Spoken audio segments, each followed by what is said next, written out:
I don't blame the government, incidentally. I mean, that is something people keep going on about. I actually blame the business community. If you look at countries like Germany, you think the policymakers take decisions? No. It's the business community. The business community has a continuous strategy. And they say it doesn't matter which political party comes in, we want a continuation of the economic strategy. That's why in Holland you can get a social democratic party coming to power or a Christian democratic party coming to power. You barely know the difference. You know, maybe a few social policy differences, but the fundamental economic strategy remains the same.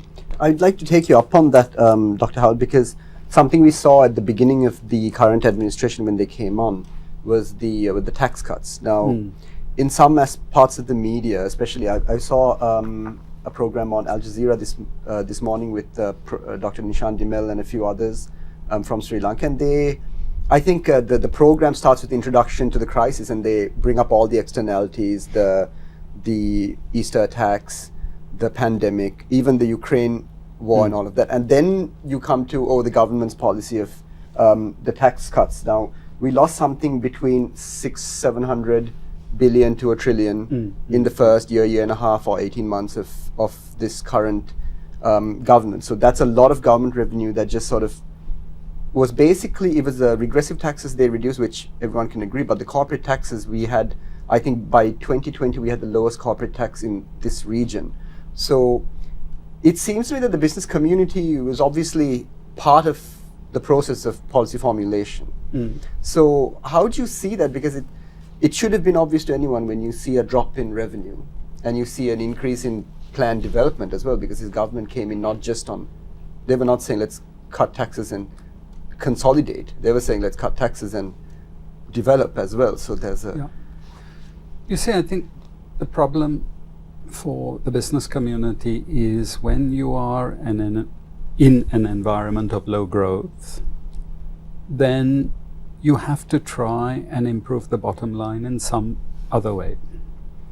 And the other way is lower taxes. I mean, business people always want lower taxes. However, if they're in an environment of very high and rapid growth and a very dynamic economy, I know lots of business people would say, great, I don't mind paying my taxes because I'm making buckets of profits. Now, I think, again, our problem is this. A lot of people get involved in these internecine sorts of debates. You know, is the tax rate right? You know, is the interest rate right? Etc., etc. And they're missing the bigger picture. I mean, I keep going back to industrialization. Because if I look at the current problem, one group says, oh, it's because the government ran a big budget deficit. Then they said, because they printed too much money. But they're missing the elephant in the room. Why is it so many governments have ended up with the same problem?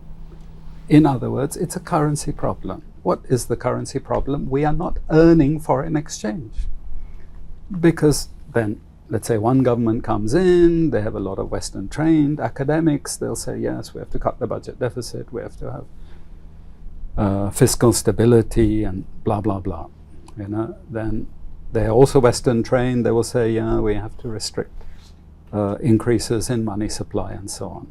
But because they're Western trained, they don't say anything about foreign exchange earning, you know, because that is something you're not taught in the West. They don't teach industrialization. I can tell you my own institution. My own institution is the oldest development studies institution in the world. It's called the Institute of Social Studies.